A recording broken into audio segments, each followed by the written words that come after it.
power. Roger, roll, Challenger.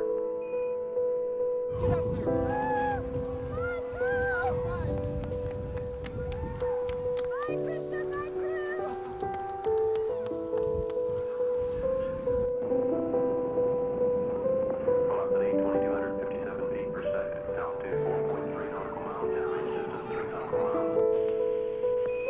Challenger, go with throttle up. Roger, go with throttle up.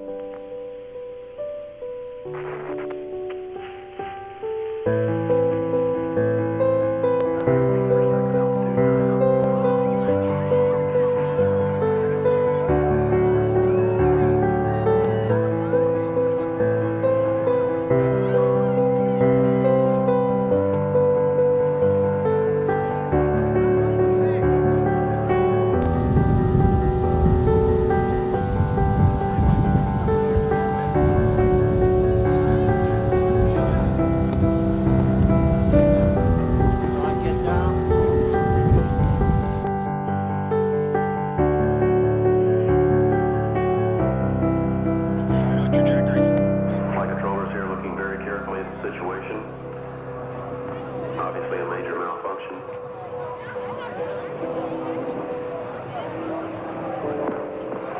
We have no downlink.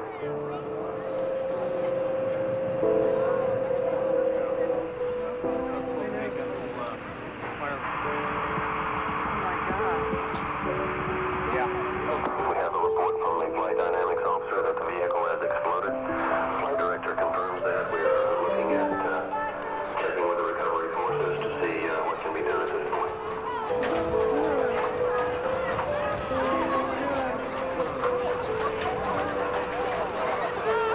Contingency procedures are in effect. Go for main engine start. We have a go for main engine start. Mission and liftoff of Discovery, celebrating its 25th birthday by racking up science and supplies to the space station.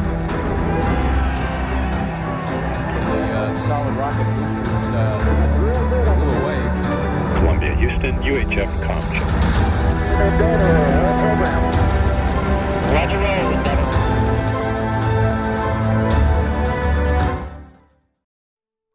On January 27, 1986, a teleconference was held between NASA managers at Kennedy Space Center and engineers from Morton Thiokol Propulsion. Thiokol, now absorbed by Northrop Grumman, was responsible for the design of the solid rocket boosters that assisted the space shuttle in reaching orbit. The engineers had expressed concerns about the effect that extra low temperatures might have on the resilience of the rubber O-rings that sealed the joints of the boosters. NASA, in one of the few moves they've made that I consider to be an extreme blunder, dismissed these concerns. After a second conference call with Thiokol management, it was decided that the 25th shuttle mission, the 10th flight of Challenger, was to go ahead the next day. When it did, it would break apart 73 seconds into its launch, killing all 7 crew members, including the first civilian teacher to fly a shuttle.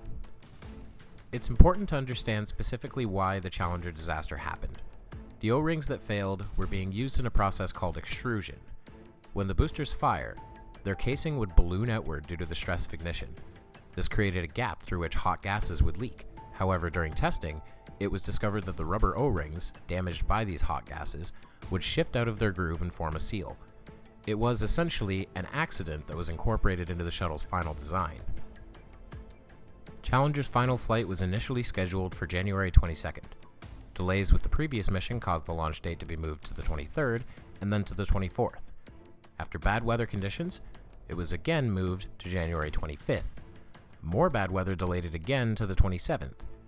This one was, yet again, delayed first due to problems with the exterior hatch and then by crosswinds. That night was when the pivotal teleconference was held. 2 Thiokol engineers were adamant that they could not guarantee the safety of the O-rings below 4 degrees Celsius. The temperature for the 28th was projected to be -1 Celsius. After the decision had been made to launch, one of the engineers allegedly went home and told his wife that the shuttle would crash the next day. When Challenger did finally lift off, everything initially seemed like it was going according to plan. At 58 seconds, strong puffs of dark gray smoke could be seen coming from the right-hand solid rocket booster near the aft strut that attached the booster to the external tank. This was the result of the extrusion process failing. the O-ring not sealing the gaps in the booster's casing. Worse yet, the shuttle might have been able to hold together during this process. Aluminum oxides from the burned solid propellant had temporarily sealed the damaged joint, though this was not as reliable as the O-rings. Unfortunately, at about 37 seconds, the shuttle experienced a series of wind shear events stronger than those on any previous flight. The high wind shattered the temporary oxide seal, and the gases escaped from the solid rocket booster. At this point, both on the ground and in the cockpit, everything seemed more or less normal, despite the unusual plumes being observed. At 68 seconds, the final interaction with the crew and mission control was had. Control advised for a go at throttle up, as the shuttle had passed max Q and was approaching the upper atmosphere. Commander Dick Scobie calmly confirmed, "Roger, go at throttle up." Allegedly following this, pilot Michael Smith said, "Uh-oh." At 72 seconds, the right SRB had undergone too much stress and very suddenly pulled away from the aft strut that attached it to the external tank, and then rotated around in its remaining strut until it rammed into the intertank structure. The external tank suffered a complete structural failure, the different kinds of fuel mixing and rupturing and igniting, covering the entire stack in a fireball. Less than 1 second later, the uncontrollable pitching and firing of the remaining SRB created enough aerodynamic stress to destroy the orbiter. Perhaps the most disturbing fact is that the crew cabin itself, being of sturdier construction, survived the breakup, and could be seen in later photos exiting the explosion on a ballistic trajectory. Examination after the fact showed that at least some of the crew were alive and conscious after the breakup, as 3 of the 4 personal egress air packs were activated, despite the astronauts having very little training with such things. However, as it lacked power and drogue chutes, the cabin impacted the ocean surface at roughly 207 miles per hour, which would have sealed the final fate of the astronauts. On January 20th, Ronald Reagan addressed the nation regarding the loss of Challenger. Considered one of the most significant speeches of the 20th century, it closed with the following statement.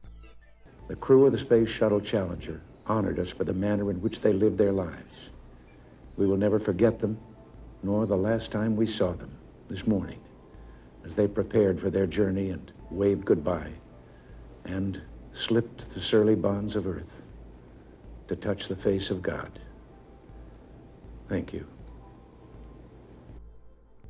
3 days later, Reagan and his wife would join 6,000 NASA employees and 4,000 guests for a memorial service at the Johnson Space Center.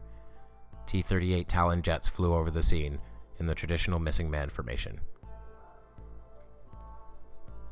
During the recovery efforts, Gregory Jarvis's body floated out of the crew compartment and was lost to the diving team. It was seen floating later on the surface, but sank before it could be recovered. However, proclaiming that he would not end the recovery operations without retrieving Jarvis, astronaut Robert Crippen, who flew on STS-1, rented a fishing boat at his own expense and searched until he found and recovered Jarvis. In the wake of the disaster, the shuttle program was grounded. Several satellites would never launch as a result, and an investigation called the Rogers Commission began. NASA was heavily criticized during this time, and rightly so. They displayed an uncharacteristic lack of openness with the press, likely due to sheer shame. The commission found that major contributing causes to the accident were the failures of both NASA and Morton Thiokol to respond adequately to the poor joint design and the danger posed by the low temperatures. Worse yet, NASA had known about this poor design since 1977, when the first shuttles were built, and never discussed this outside their reporting channels with Thiokol, in complete violation of NASA regulations. Following the disaster of Space Shuttle Challenger, the entire fleet was grounded for nearly 3 years. While NASA tried desperately to pick up the pieces, no shuttle would fly again until 1988. Flight, Bart and Hallie experiment. And here comes the flight crew now.